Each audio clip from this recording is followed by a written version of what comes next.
एक बार की बात है, दो दोस्त रहते थे। दोनों में गहरी दोस्ती थी। दोनों ने एक जंगल में घूमने का सलाह बनाया। जंगल बहुत घना था।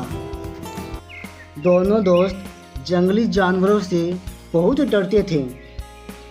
दोनों ने वादा किया, जंगल में जंगली जानवर मिलने पर एक दूसरे की मदद करेंगे।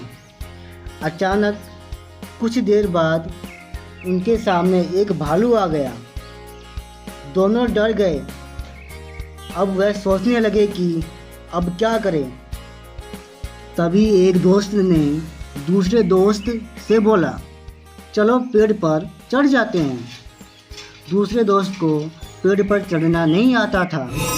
तभी भालू और पास आ गया। अब वह दोनों और डर गए और पहला मित्र पेड़ पर चढ़ गया। तभी नीचे खड़े दोस्त ने कुछ सोचा और कुछ देर सोचने के बाद वह जमीन पर सांस रोककर लेट गया। तभी वहाँ पर भालू आया और उसके पास गया और उसे सूंघने लगा। कुछ देर बाद सूंघने के बाद उसको मरा हुआ समझकर वहाँ से उसे छोड़कर चला गया।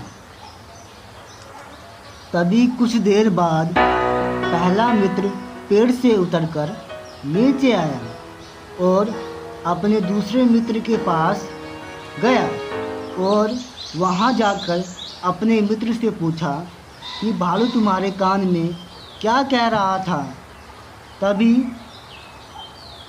तभी उसने बोला कि भालू ने मेरे कान में बोला कि आप स्वार्थी दोस्त के साथ नहीं रहना चाहिए, और यह कहकर वह मित्र वहाँ से चला गया। तो इस कहानी से हमें यह शिक्षा मिलता है कि सच्चा मित्र वही होता है जो मुसीबत में साथ दे।